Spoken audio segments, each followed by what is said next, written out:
तो सर क्या होता है 1930 और क्यों जरूरत पड़ी?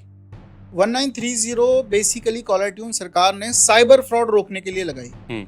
और इससे पहले 1930 से पहले मैं आपको बताऊं, 11 सितंबर 2024 को हमारे देश के होम मिनिस्टर अमित शाह जी ने साइबर सिक्योरिटी को नेशनल सिक्योरिटी घोषित किया। और ये बहुत बड़ी बात है कि किसी भी सिक्योरिटी को हम नेशनल सिक्योरिटी बना दें।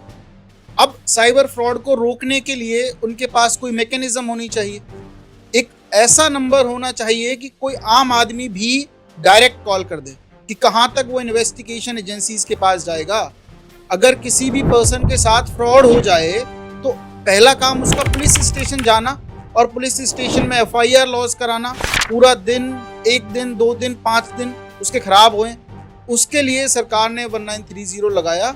साइबर फ्रॉड हो जाए डायरेक्ट 1930 पर कॉल करिए। और अब दूसरा क्वेश्चन ये कि 1930 पर कॉल करने के बाद होता क्या है। तो 1930 पर कॉल करने के बाद डायरेक्ट आपकी कंप्लेन एक रजिस्टर हो जाती है। मतलब ये कि आपको पुलिस स्टेशन भी जाने की ज़रूरत नहीं है। 1930 पर कॉल करके आप कंप्लेन और FIR रजिस्टर करवा सकते हो उस साइबर फ्रॉड की जो आपके साथ हुआ।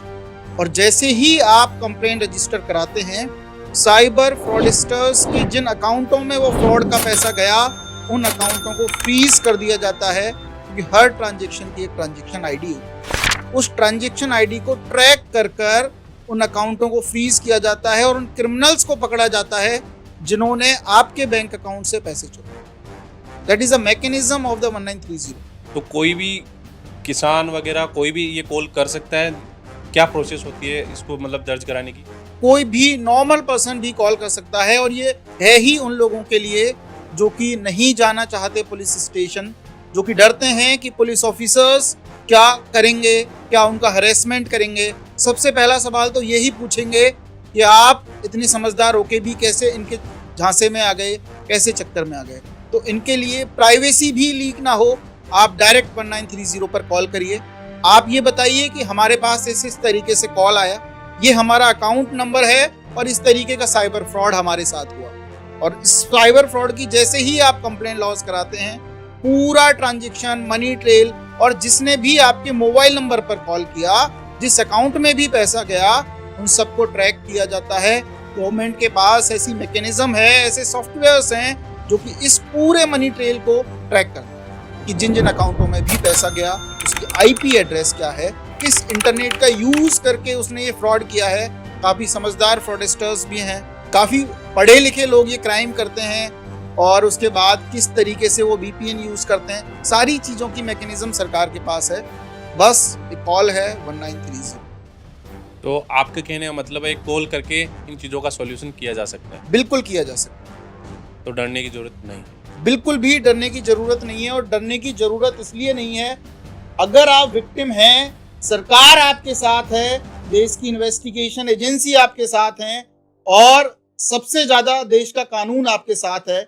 बस आपको जरूरत है तो इस चीज को समझने की कि हमें प्रयास किस तरीके से करना है। तो सर जैसे आपने बताया कि किसी भी प्रकार का फ्रॉड होता है तो आप रिपोर्ट करा सकते हैं 1930 पे।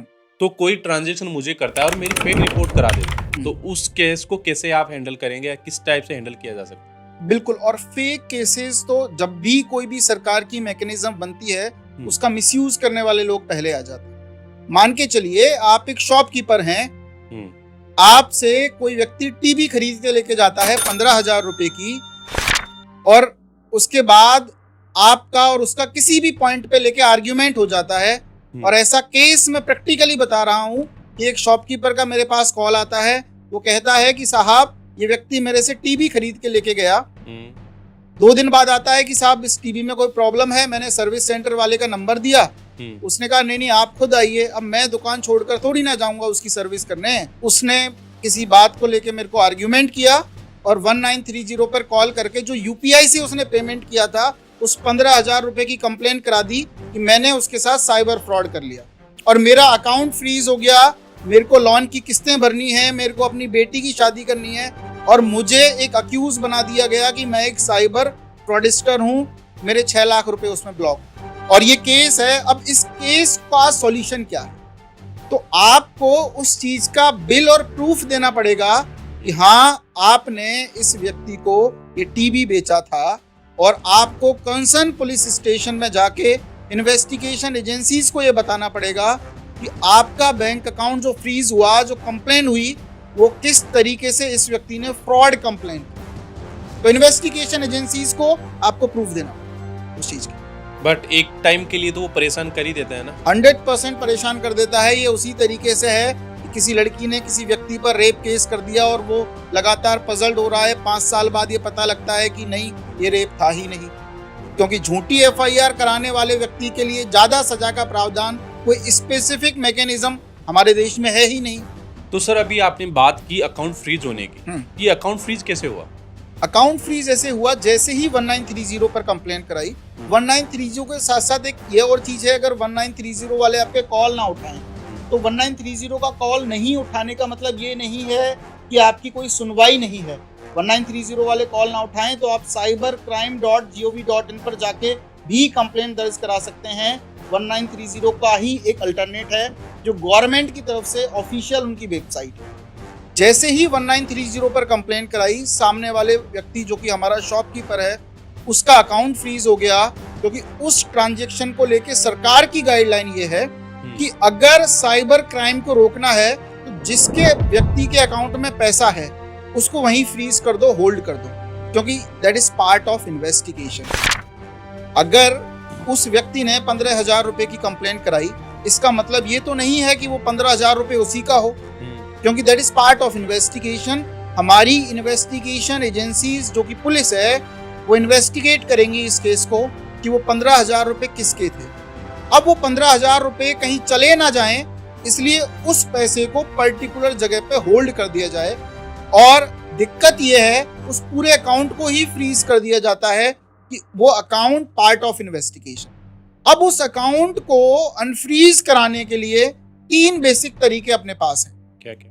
पहला तरीका, हम इन्वेस्टिगेशन एजेंसीज को जाके ये बताएं कि आखिर मैंने कोई फ्रॉड नहीं किया साहब, ये मेरे पास प्रूफ है, मैंने अपनी टीवी बेची, ये टीवी का बिल है और इस तरीके से ये 15,000 रुपए मेरे पास आए। इन्वेस्टिगेशन एजेंसीज के सामने जाके ये हम रिपोर्ट सबमिट करें, रिप्रेजेंटेशन बनाएं और ये उनको दें। अब बड़ा टफ सा प्रोसेस है, क्योंकि मैं क्यों जाऊं, मेरी शॉप को छोड़कर मैं क्यों जाऊं कि मैं उन लोगों को बताऊं कि मैंने फ्रॉड नहीं किया। दूसरा तरीका, अगर आप ये नहीं करना चाहते तो आप किसी भी कोर्ट में, जो कि उस पुलिस स्टेशन के जुरिडिक्शन का कोर्ट है, वहां पे एक एप्लीकेशन फाइल कर सकते हैं for unfreezing the bank account, और उस एप्लीकेशन के थ्रू भी आप अनफ्रीज करा सकते हैं। तीसरा तरीका, आप उस कोर्ट में भी नहीं जाना चाहते तो बैंक अकाउंट खुलवाना आपका मूल अधिकार है, that is your fundamental right under article 19 of the Indian constitution. आप सुप्रीम कोर्ट और हाई कोर्ट में भी इसके लिए जा सकते हैं, सिर्फ इसी चीज के लिए कि आपको बैंक अकाउंट कैसे अनफ्रीज कराना। और ये वो लोग भी कर सकते हैं जिनका बैंक अकाउंट इस मनी ट्रेल में है। मनी ट्रेल का मतलब ये कि अगर मेरे पास 15,000 रुपए किसी के आए और मेरे ऊपर वो कंप्लेन हुई कि 15,000 रुपए की फ्रॉड का पैसा मेरे अकाउंट में है, उस 15,000 रुपए में से मैंने 2,000 रुपए अपनी सिस्टर को ट्रांसफर किए कि जा अपनी घड़ी ले लेना, मेरे मम्मी को ट्रांसफर किए, पापा को ट्रांसफर किए, कोई दोस्त को ट्रांसफर किए, चाय वाले, दूध वाले, किसी को भी ट्रांसफर किए, उन सभी के बैंक अकाउंट फ्रीज हो जाते हैं। वो भी ये रिप्रेजेंटेशन दे सकते हैं, ये प्रूफ कर सकते हैं कि साहब आदर्श सिंगल के अकाउंट से मेरे पास पैसा आया और आदर्श सिंगल के पास पैसा ये ऐसे आया कि इसकी कोई लीगल फीस थी या इसने कोई टीवी बेची। तो पूरी फैमिली को जाना पड़ेगा फिर? तो पूरी फैमिली को इसलिए नहीं जाना पड़ेगा क्योंकि प्रोविजन है, बाई पोस्ट भी अपना रिप्रेजेंटेशन भेज सकते हैं। और अगर लेयर 1 का बैंक अकाउंट फ्रीज हो गया और फ्रीज होने के बाद प्रॉपर रिप्रेजेंटेशन के साथ अनफ्रीज हो गया, तो उसके बाद जो सबऑर्डिनेट बैंक अकाउंट्स हैं, क्योंकि कंप्लेंट क्लोज हो गई, उनकी एनओसीज भी इन्वेस्टिगेशन एजेंसीज को देनी पड़ेगी उस बैंक को और उनके अकाउंट अनफ्रीज करने। तो फिर ये ऑटोमेटिक हो जाता है या सबको सबको स्पेसिफिक एनओसीज लेके आनी पड़ती हैं उस साइबर सेल से, साइबर क्राइम डिपार्टमेंट से। और ये ब्लंडर भी हो सकता है सरकार का कि जिस तरीके से ये मैकेनिज्म चल रही है, इंडिया में लगभग आज की डेट तक 2 से 2.5 करोड़ अकाउंट भी फ्रीज है। तो सर आपने बताया कि लेयर 1, लेयर 2 ऐसे ही फ्रीज कर दिए जाते हैं। हाँ। अब मुझे ये बताओ, कोई किसान बेचारा कोई काम कर रहा है खेतों में और उसके कोई ट्रांजैक्शन आ गया, अब वो कहाँ जाएगा? वो खेतीबाड़ी का ध्यान रखेगा या वो अनफ्रीज कराने जाएगा? तो इसका कोई सॉल्यूशन है क्या गवर्नमेंट के पास, या ऐसे ही ये लेयर 1 लेयर 2 ऐसे अनफ्रीज कर दिया जाएगा? इस समय पे तो स्पेसिफिक सॉल्यूशन कोई दिखता ही नहीं है। सरकार ने एक प्राइवेसी पॉलिसी मान लो उसको, या गाइडलाइन कह दो, या रूल्स कह दो, ये बना दिया। First you have to collect the details from the bank, कि आपको डिटेल कलेक्ट करनी है कि किस साइबर सेल से, क्योंकि यही नहीं पता ना कि कंप्लेन कहाँ से हुई है। अगर मैं लेयर 5 में हूँ, मेरे पास घूमता हुआ कहीं से पैसा आया, तो मुझे तो ये भी नहीं पता कि हुआ किस कंप्लेन की वजह से है। तो सबसे पहले डिटेल कलेक्ट करना। डिटेल भी 1930 प्रोवाइड करवाता है।